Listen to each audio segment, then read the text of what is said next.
Hello friend, this is Vikas Pandey and welcome to easyturtforyou.com। आज के इस ट्यूटोरियल में हम वन डायमेंशनल एरे या सिंगल डायमेंशनल एरे के एक एग्जांपल के बारे में पढ़ेंगे। जैसा कि हम पहले वीडियो में एरे क्या होता है, कितने प्रकार से उसको यूज़ कर सकते हैं, उनके सिंटैक्स क्या है, ये पढ़ चुके हैं। तो आज हम एक एग्जाम्पल प्रोग्राम द्वारा 1D एरे को समझेंगे। हम जो प्रोग्राम बनाने वाले हैं वो इस तरीके से है कि किसी स्टूडेंट के लिए हम 5 नंबर स्टोर कराएंगे और उन नंबर को ऐड करके स्क्रीन पर प्रिंट कराएंगे। क्योंकि यहाँ पर 5 नंबर इंटीजर है, स्टोर कराने हैं, हम यहाँ पर 1D का यूज़ करेंगे। इसके सिंटैक्स के बारे में हम पिछले वीडियो में देख चुके हैं कि किस तरीके से इसका सिंटैक्स किस तरीके से हम 1D एरे बनाते हैं। तो आज के इस प्रोग्राम में हम यूज़र द्वारा 5 वैल्यूज़ स्टोर कराएंगे 1D एरे में और उसके बाद उनको ऐड करके स्क्रीन पर प्रिंट कराएंगे। तो स्टार्ट करते हैं।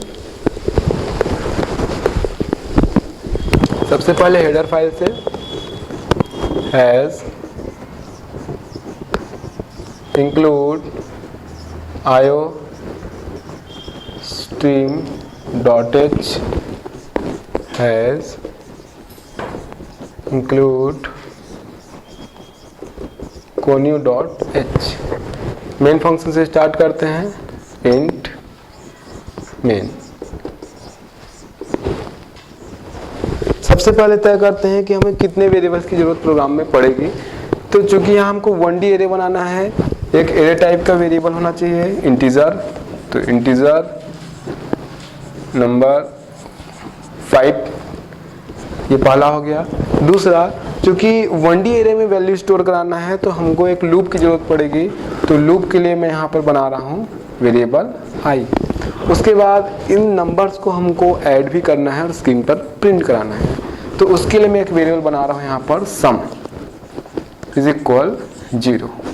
तो इस तरीके से यहाँ पर 3 वेरिएबल हमने बनाया। पहला 1D एरे के लिए नंबर जिसमें 5 एलिमेंट स्टोर हो पाएंगे, i लूप चलाने के लिए, और सम उन नंबर्स को ऐड करके स्क्रीन पे प्रिंट कराना है। इसलिए मैंने सम बनाया, उसको इनिशियलाइज किया है हमने यहाँ पर 0 से।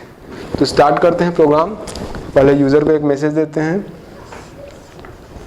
सी आउट एंटर 5 एलिमेंट्स।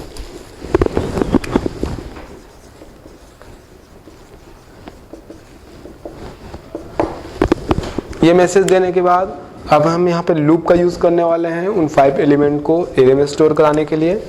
तो जो लूप होगा उसको हम 0 से स्टार्ट करेंगे, क्योंकि एरे का इंडेक्स 0 से स्टार्ट होता है। i equal 0, i is less than 5, i plus plus.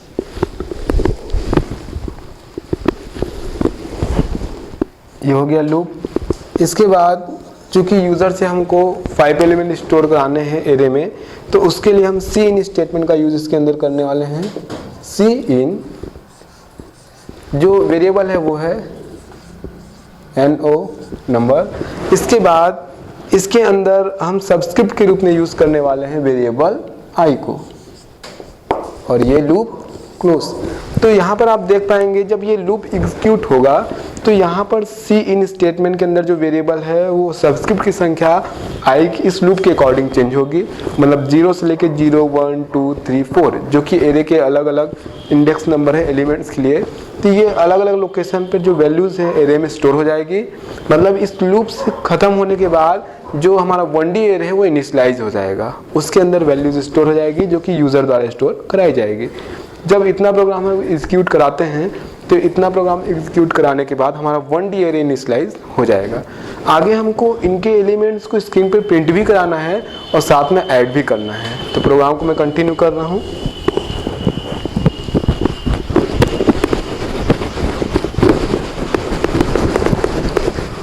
अब क्योंकि स्क्रीन पे उनको प्रिंट कराना है, फिर से हम लूप का यूज़ करते हैं। For i is equal 0, i is less than 5, i plus plus. Start करते हैं। अब यहाँ पर हम एलिमेंट्स को प्रिंट कराएंगे और उनको ऐड भी कराएंगे। तो आप इस लूप के पहले मैसेज भी दे सकते हैं एलिमेंट्स आर हमने यहाँ पे लूप स्टार्ट किया है, हमको स्क्रीन पर उनके एडिशन को प्रिंट कराना है। अब सबसे पहले सी आउट स्टेटमेंट का यूज़ करते हैं एलिमेंट्स को प्रिंट कराने के लिए। एलिमेंट्स जो वेरिएबल है उसका नाम है नंबर, और यहाँ पे सबस्क्रिप्ट के रूप में मैं वेरिएबल दे रहा हूँ आई। तो इस तरीके से नंबर 0, 1, 2, 3, 4, तो ये जो स्क्रीन पर इनके एलिमेंट हो वो प्रिंट होते जाएंगे।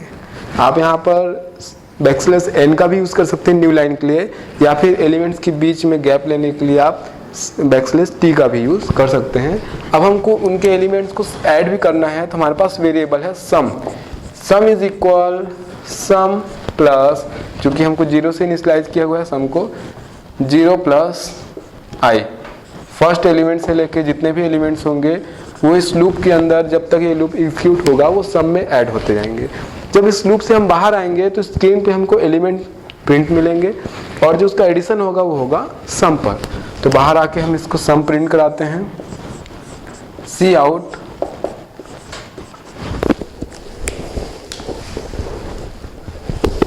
प्रिंट करा लेते हैं टोटल, और यहाँ पर जो टोटल है वो प्रिंट कराते हैं, जो कि वेरिएबल सम पर है, SUM सम। तो इस तरीके से सी आउट स्टेटमेंट में हमने यूज़ किया। देखिए सी आउट सबसे पहले यहाँ पर स्क्रीन पे प्रिंट करा है टोटल स्ट्रिंग को, उसके बाद आगे देखिए फिर हमने वेरिएबल का नाम लिखा है सम। तो स्क्रीन पर टोटल और टोटल जो स्ट्रिंग है ये प्रिंट होगा, उसके सामने आपको सम का जो वेरिएबल है उसकी वैल्यू प्रिंट होगी, मतलब इसका जो भी एडिशन है वो प्रिंट होगा।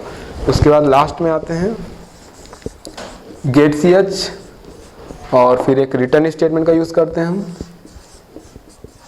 रिटर्न 0, और सबसे लास्ट में ये मेन फंक्शन क्लोज। तो इस तरीके से जो हमने स्टोर कराया जाएगा यूज़र द्वारा एलिमेंट्स, वो कुछ इस तरीके से स्टोर होगा। मान लीजिए यूज़र द्वारा 5 नंबर दिए गए, 1, 2, 3, 4 और 5। तो इस तरीके से इंडेक्स नंबर 0, 1, 2, 3, 4 पे स्टोर होगा, और उसके बाद लास्ट में हम उसका टोटल हमने प्रिंट कराया है। यहाँ पर जैसे टोटल प्रिंट करा सकते हैं,